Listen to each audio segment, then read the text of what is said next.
ನರೇಂದ್ರ ಮೋದಿಯವರ ವಿರುದ್ಧವಾಗಿ ಮತ್ತೆ ಸಿಡಿದೆದ್ದಿದ್ದಾರೆ ರಾಹುಲ್ ಗಾಂಧಿ.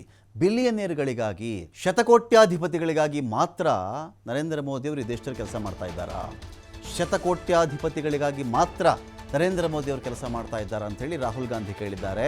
ನಿನ್ನೆ ಸಂವಿಧಾನ, ರಾಹುಲ್ ಗಾಂಧಿಯವರು ಖಾಲಿ ಸಂವಿಧಾನದ ಪ್ರತಿಗಳು ಹಂಚಿಬಿಟ್ಟಿದ್ರು ಅಂತ ಮಾತಾಡ್ತಾ ಇದ್ರು.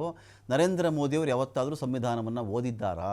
ಅದಕ್ಕೆ ಅವರು ಅದನ್ನು ಖಾಲಿ ಅಂತಾರೆ. ಅವರು ಓದೇ ಇಲ್ವಲ್ಲ, ಅದಕ್ಕೆ ಅವರು ಖಾಲಿ ಅಂತ ಹೇಳೋದು ಅಂತ ರಾಹುಲ್ ಗಾಂಧಿ ಮಾತಾಡಿದರು. ಇವತ್ತು ಹೇಳ್ತಾ ಇದ್ದಾರೆ ನರೇಂದ್ರ ಮೋದಿಯವರು ಕೆಲಸ ಮಾಡ್ತಾ ಇರೋದು ಬರೀ ಶತಕೋಟ್ಯಾಧಿಪತಿಗಳಿಗ, ದೊಡ್ಡ ದೊಡ್ಡ ಉದ್ಯಮಗಳಿಗೆ ಮಾತ್ರ ಕೆಲಸ ಮಾಡ್ತಾ ಇರೋದು ಅವರು ಅನ್ನೋ ಒಂದು ವಿಚಾರಕ್ಕೆ ಸಂಬಂಧಪಟ್ಟಂತೆ ಟಾಂಟ್ ಕೊಟ್ಟಿದ್ದಾರೆ. ಮುಂಬೈನ ಧಾರಾವಿ ಭೂಮಿಯನ್ನು ಅದಾನಿಗೆ ಕೊಡಬೇಕು ಅಂಥೇಳಿ ಇಲ್ಲಿ ಯತ್ನ ನಡೆದಿದೆ. ಅದಾನಿಗೆ ಇದನ್ನು ಮಾರಿಬಿಡಬೇಕು, ಕೊಟ್ಬಿಡಬೇಕು ಅಂಥೇಳಿ ಪ್ಲಾನ್ ನಡೆದಿದೆ ಇಲ್ಲಿ. ಅದಾನಿಗೋಸ್ಕರ ಮಹಾರಾಷ್ಟ್ರದಲ್ಲಿ ಕಾಂಗ್ರೆಸ್ ಸರ್ಕಾರವನ್ನೇ ಉರುಳಿಸಿ ಹಾಕ್ಬಿಟ್ರೆ ಇವರು.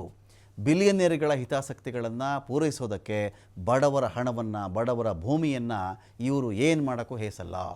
ಮೋದಿಯವರ 56 ಇಂಚಿನ ಎದೆಯನ್ನು ನೋಡಿ ಭಯವಾಗ್ತಾ ಇಲ್ಲ ನಮ್ಗೆ ಯಾರಿಗೂ ಕೂಡ. 56 ಇಂಚಿನ ಎದೆ ಅಂತ ಮಾತಾಡ್ತಾರಲ್ಲ, ಅದನ್ನು ನೋಡಿ ನಮ್ಗೆ ಯಾರಿಗೂ ಭಯ ಇಲ್ಲ ಅಂತ ರಾಹುಲ್ ಗಾಂಧಿ ಹೇಳಿದ್ದಾರೆ.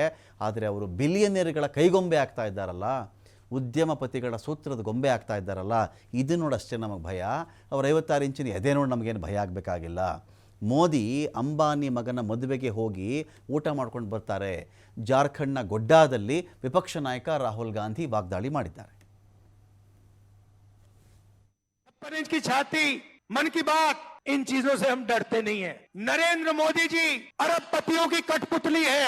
जो अरबपति कहते हैं वो नरेंद्र मोदी करते हैं। अरबपति आपकी जमीन चाहते हैं, अरबपति आपका जल चाहते हैं, आपका जंगल चाहते हैं। नरेंद्र मोदी आपको मन की बात सुनाएंगे, फिर अंबानी जी की शादी में चले जाएंगे, आपको पाठ सिखाएंगे, लंबे लंबे भाषण करेंगे। भाइयों और बहनों, 16 लाख करोड़ रुपया गरीबों का पैसा छीनकर नरेंद्र मोदी जी ने अरबपतियों का माफ किया है। महाराष्ट्र में हमारी सरकार थी, हमारी सरकार को जमीन छीनने के लिए गिराया गया, एमएलए खरीदे गए, सरकार गिराई गई अदानी जी की मदद करने के लिए।